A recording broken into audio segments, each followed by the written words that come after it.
Top quality और consistent performance के लिए सिर्फ सिल्वर पंप्स नाम याद रखना। तो सैन्य ताकत में पाकिस्तान से कई गुना आगे भारत। बड़ी खबर, ग्लोबल फायर पावर इंडेक्स में भारत चौथे स्थान पर।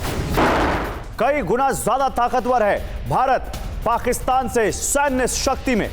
और ये हम नहीं कर रहे, ये ग्लोबल फायर पावर इंडेक्स कह रहा है। ग्लोबल फायर पावर में पाकिस्तान की सेना 12वें नंबर पर है, जबकि भारत चौथे नंबर पर है। कोई मुकाबला ही नहीं है। जल थल नभ में पाकिस्तान पर भारी भारतीय फौज।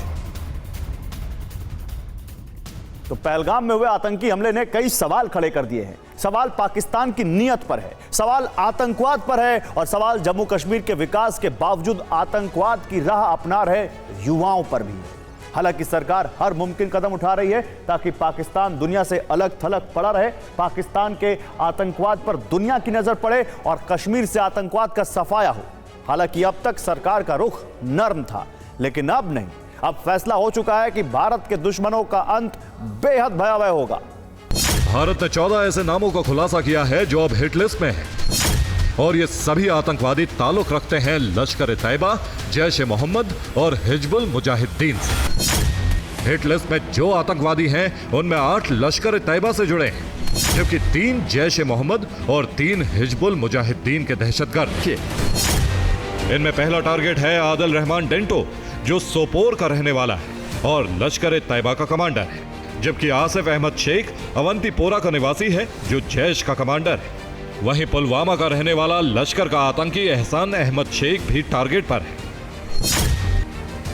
इनके अलावा हारिस नजीर एक लश्कर का आतंकवादी है जो पुलवामा हमले का वांछित है। अमीर नजीर वानी जैश का आतंकी जो पुलवामा का रहने वाला है। यावर अहमद भट्ट पुलवामा का रहने वाला जैश का आतंकवादी।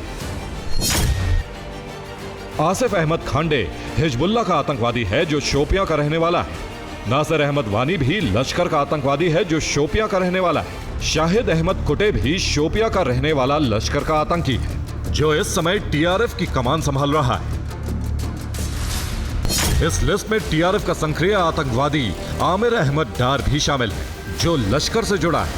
टीआरएफ का आतंकी अदनान सफीदार भी इसी लिस्ट में प्रमुखता से शामिल है, जबकि जुबैर अहमद वानी वो आतंकी भी लिस्ट का हिस्सा है जो अनंतनाग में हिजबुल्लाह मुजाहिदीन का मुख्य ऑपरेशनल कमांडर है। इनके अलावा हिजबुल्लाह का आतंकी हारून रशीद गनी और लश्कर का जाकिर अहमद गनी भी भारत की हिट लिस्ट में आ चुका है। और इस समय पाकिस्तान की आर्मी के संरक्षण में पीओके में 11 आतंकी कैंप चल रहे हैं। इनमें मुजफ्फराबाद में 5 टेरर फैक्ट्री हैं, कोटली में भी 5 ट्रेनिंग सेंटर और लॉन्चिंग पैड की जानकारी है। इनके अलावा एक आतंकी कैंप बरनाला में होने की खबर है, जहां आतंकवादियों को स्नाइपर, वाटर कॉम्बैट, विस्फोटक डिवाइस समेत ड्रोन इस्तेमाल की ट्रेनिंग दी जाती है। इसके अलावा एक इनपुट यह भी है कि पाकिस्तान के पंजाब प्रांत में भी 7 आतंकवादी शिविर चलाए जा रहे हैं।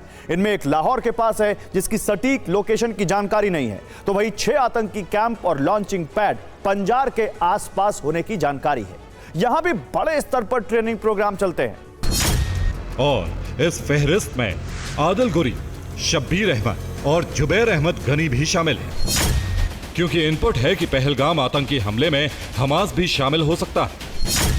और इसका आधार है हमले की तैयारी और तरीका, जो हमास से मिलता जुलता है। इनके अलावा हमास के 3 शीर्ष कमांडर भी पिछले 6 महीनों से पाकिस्तान में ही कैंप कर रहे हैं, जो पाकिस्तान से ऑपरेट होने वाले आतंकवादी संगठनों के संपर्क में है। तो पाकिस्तान यह कबूल करने को तैयार नहीं है कि पहलगाम हमले में शामिल आतंकवादियों का पाकिस्तान से ताल्लुक है, लेकिन मकसद बताता है कि पाकिस्तान झूठ बोल रहा है। इनका मकसद है कश्मीर में पर्यटन और विकास को रोकना। धर्म पूछकर हमला करने का मकसद है हिंदुस्तान में हिंदू और मुसलमानों के बीच नफरत फैलाना। अमेरिकी उपराष्ट्रपति के दौरे के बीच हमले का मकसद है भारत की छवि एक अस्थिर देश के रूप में करना, और सैलानियों की जान लेने का मकसद है कश्मीर में एक बार फिर आतंकवाद का प्रसार करना।